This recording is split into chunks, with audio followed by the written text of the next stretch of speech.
So, if you know me, you know that I love Rodimus. Like a lot. Deciding a favorite Transformer is always hard, but I've settled pretty cleanly into what I think my answer is. If you're asking for a specific continuity, it's Metumty Megatron. But if you want to know my favorite character across the series, well, I think I would say Rodimus. As I've recently discovered thanks to these two kits, I enjoy building models. Sure, they don't transform, but the process of cutting everything out and assembling them is a nice way to spend a few hours. Flame Toys, the company behind this Windblade, has another line called Kurokarakuri. They're these huge greeble disasters of plastic dedicated to being cool and expensive. I like to admire them from a distance, but I'm not somebody who likes to spend more than, I don't know, $100 on a non-transforming figure. Kurokarakuri Rodimus, the one that I'd be most likely to go for, retails for $460. I just can't justify spending that money on a model kit. Why do I bring this up?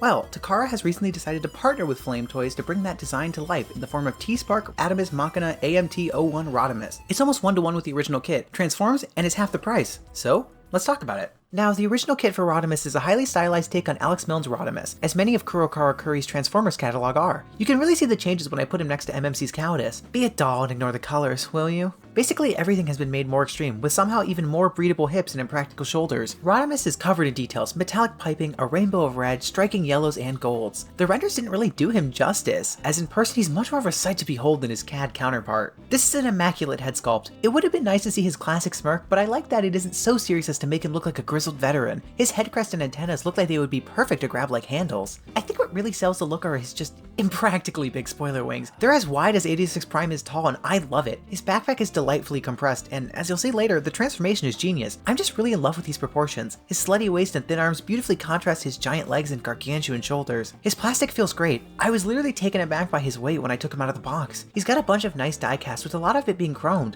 A good amount of it is tossed into his legs to give him some better structure and it makes him feel titanic. His included accessories are pretty great too, as he includes 2 guns, the 86 saw, and this, communicator? I feel like such an idiot because I just don't know what this is from, but it's neat and sticks to his butt. The saw is cool, looking great and spinning freely. I'm not a fan of it popping onto the mushroom peg as those just don't feel designed to come off too freely, but it's okay. The saw also opens to remove the blade if you want to switch sides. Now for the real draws. These guns are amazing. For as cool as Rodimus' giant blaster usually is, I find that it always seems to get messed up somehow. These take the power of the Prime's combining gimmick and actually make it cool, with 2 great guns on their own or 1 massive gun. It's big, almost too big, but I find that it works for the comical levels of drama found on this figure. It's a tad too heavy for him to hold in one hand, but that only affects a couple poses. The handle slots into his hand with a cutout that matches a small peg, and it works well, but I wish it was a 5mm port. His hands aren't intentionally 5mm, and it makes giving other accessories to him a bit difficult, which is just a weird choice that feels pointless. Otherwise, I like these a lot, but how does he pose with this silly design and giant guns? Okay, so, it's a different day. If you notice that my nails are different, hey. But let's get into Rodimus' articulation. We're going to start at the head. He's got a little bit of waggle, because wiggle waggle, he's on a ball joint. He can look up that far and down that far naturally, but because of the joint it's on, for transformation, he can look that far back and look that far forward. At the shoulders, he can do a full 360. His arms go out. Move by this pinch.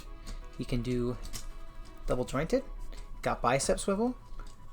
He's got wrists, and he's got clasping hands. That wrist also has a little bit of wiggle waggle because of the way that the mushroom peg is put in there. Now his spoiler wings back here are on a double hinge, but they can't really do much. They can kind of just go forward and back a little bit, or they can fold back all the way, which is just useful for posing if you want to move his arm forward. He also has butterfly joints. They don't go that far, but if you bend the backpack back, then you can go pretty far forward.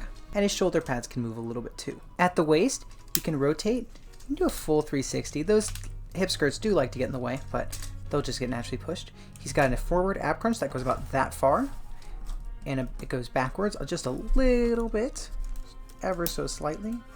And you'll notice actually when he uses that ab crunch forward, it extends the backpack, which I think is pretty cool. Now his hip skirts, as many have noted, are pretty bad. They can move up like this, they go up and down a little bit, and go forward like that. Doesn't really do much of anything. But his legs go forward on ratchets, they go back on ratchets, they go out on a friction. He's got a cut for a thigh swivel. He's got a 90 at the knee, and this knee pad can move. He's got a little bit of tilt at the foot. It can go up, it can go down, and because of the way it's transformed, you can go all the way down like that. So yeah, Rodimus is pretty posable, and he can get into just about all the positions that you would want someone like him to get into. Put simply, T-Spark Rodimus' transformation is just brilliant. It strikes this balance of complexity while still being fun to flip back and forth, and has all these techniques you wouldn't expect. The way the thighs expand and rotate in on themselves is so cool, but the real highlight is the front wheel transformation. There are two pieces that split for robot mode and get eaten by the shoulders, and in alt mode they combine with the chest to create a hood. Like, who thought of this? You'd expect that wheel transformation to lead to stiff rolling, but somehow they spin freely and better than most of my figures. I watched one video out of the box and immediately all the steps clicked, and now I love to transform it. That being said, I think the real flaws of this figure peek through in alt mode. While I wouldn't call this bad per se, it's definitely the weakest link. I think the middle section is gappy and looks like robot arms, and the windshield is strangely raised compared to what it's surrounded by. I also don't like how high the spoiler sits on the back, but that's less of an issue. Even still, this is pretty fun, using chunks of the robot well and actually resembling the IDW alt a lot more than you'd expect for this design. As mentioned earlier, he also rolls surprisingly well, and I'd be lying if I said I didn't enjoy driving him around my desk.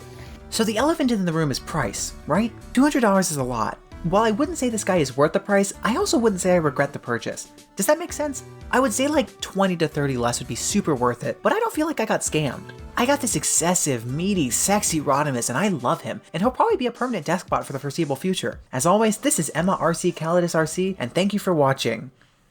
Chat, do you think Metumti Rodimus isn't a Bengali Latina bitchy femme tea girls who yank his chain?